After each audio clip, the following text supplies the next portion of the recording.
I met a Gypsy. You're starting to look like a celebrity, and you're enjoying it, which you should. You really should enjoy this stuff that you've worked for. But that's going to start coming with, and I think you've already felt it, people that think you're not serious and that you don't want it and that you are fucking around and that you are going to be like a Travis Pastrana or a James Stewart or, like a Josh Hansen, any one of these dudes that were like these fucking kid prodigies that it all, the shit got to their head. And it's like, you like to dress nice, you like cool clothes, you like cool shit. So I think, honestly, man, one of the hardest things that you're going to have to face in your career is if you want to be this guy, like if you want to be Jett Lawrence, if you want to be the guy that you're setting yourself up to be, you're going to have to deal with a lot of that shit. And it's kind of already started, So I think it's one of those things that there's just going to have to be a lot of like perspective on your end that you're going to have to be okay with people kind of talking shit and not letting it get to you in that sense or letting it kind of bring you down, because you are right. You don't have the fallback. You don't have the family with money. I mean, you're going to be fine, and your family's going to be fine. Everything will be fine, but that doesn't change how you feel in the moment, right? Like you can't erase that history of everything that you've been through just because you are doing well now. Yeah, 100%.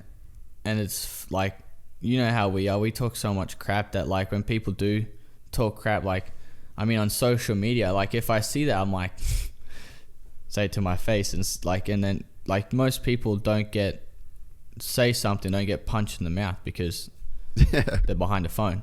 Where if you're in person, there would be no chance I'd say. And if someone came up to me and said I was an effing idiot in front of my face, I'd go, good job. That's it. You don't not many people do that nowadays because they hide behind a phone. And the most time in their mum's basement, and so that doesn't faze me, because the only reason they're trying to pull me down or give me crap is because I'm doing something that they wanted to do and they couldn't make it, and I'm living their dream. And they think because I'm so young, you got lucky, you got money, like you were saying, but no, I don't. I worked my ass off, and people think I have heaps of talent, and I kind of don't really like to say I do anymore. It's more so of the hard work. I didn't win the championship off of talent. I won it off of hard work. So people say I have heaps and this next big thing, and I hope to be this next big thing and fulfill that. But everyone thinks I'm just some talented kid. No one sees I wake up early, go to gym before I ride. All the tinier things. I hired one of the most gnarliest trainer, Johnny O'Mara, he's worked with Ricky Carmichael, James Stewart, Ryan Dungey, all of those big names. And he's been through it. He's been through how many championships with Ricky, been through it with James, been through it with Ryan.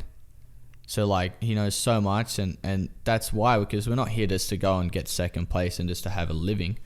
We're here to do our job right, to earn as much money as we can, also having as much fun as we can along the way. But the main thing is to win titles. Yeah. Do you think so?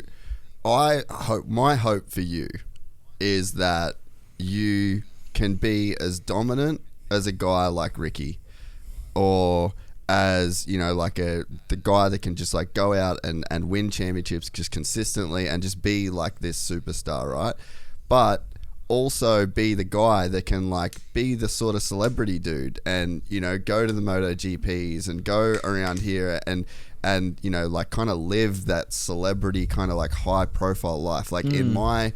People can look down on that if they want to, but they can get fucked in my opinion, because I personally think that the sport needs that. The sport, if it wants to go to the next level, it's we need a next level athlete. And I think that, it takes one guy to put the sport on their back in a way. And it's a lot of pressure in a way. But it's there's a guy out there that can handle it. And it's can you be that guy? And it's I just hope that you can be the guy that win these championships and win all these races, but also enjoy the fuck out of it and like milk it for everything that it's worth, and like live that, you know, really rad lifestyle. Like, you know, Danny Rick, bro, he's the example of a guy, and same as Jack Miller. Like, Jack is fucking killing it, man. Like, multiple wins this season in MotoGP, multiple podiums. Danny Rick got a win.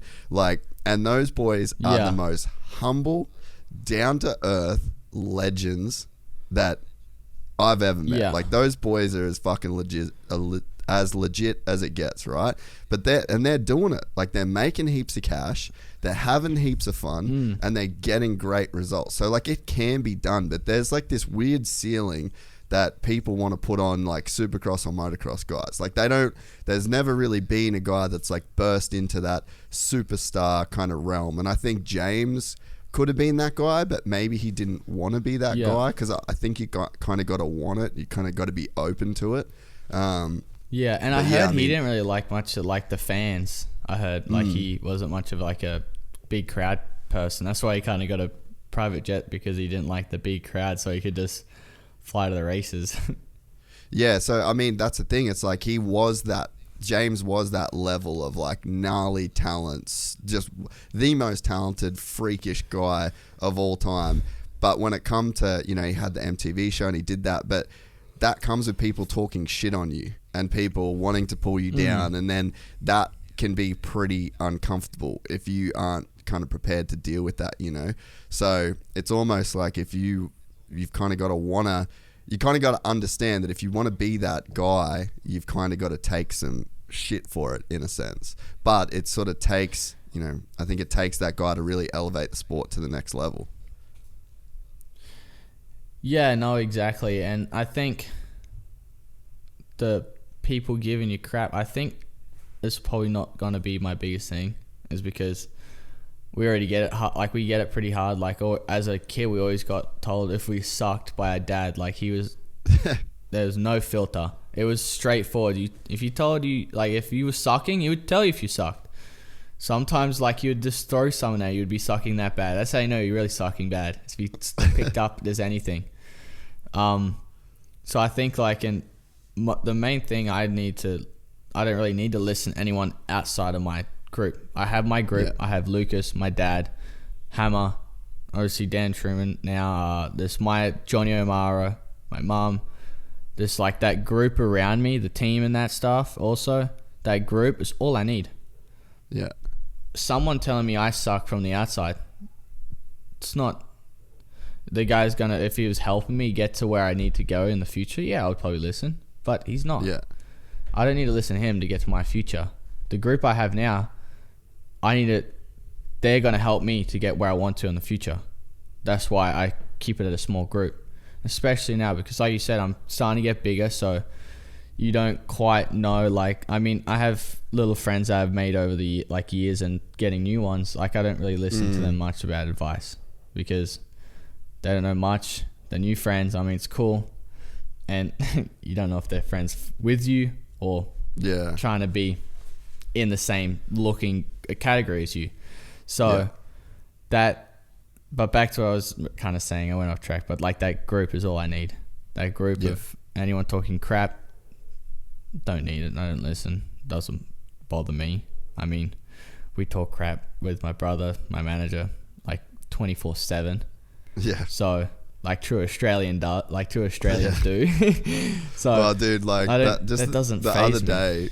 The other day when we had that call, I was fucking losing it, eh? Yeah. So it makes me so pumped because I mean, it's not like we talk every, you know, week or whatever. It's like we can go a couple months talking. Yeah. It's like a lot changes in that time. But every time I get on the call, it's like you boys are in the car and it's just a full roast sesh. Like with any of my 100%. Any of my mates that I would call at home that would just be absolutely carrying on, that's what you boys are still doing. So I think that's a 100%. Pretty good sign.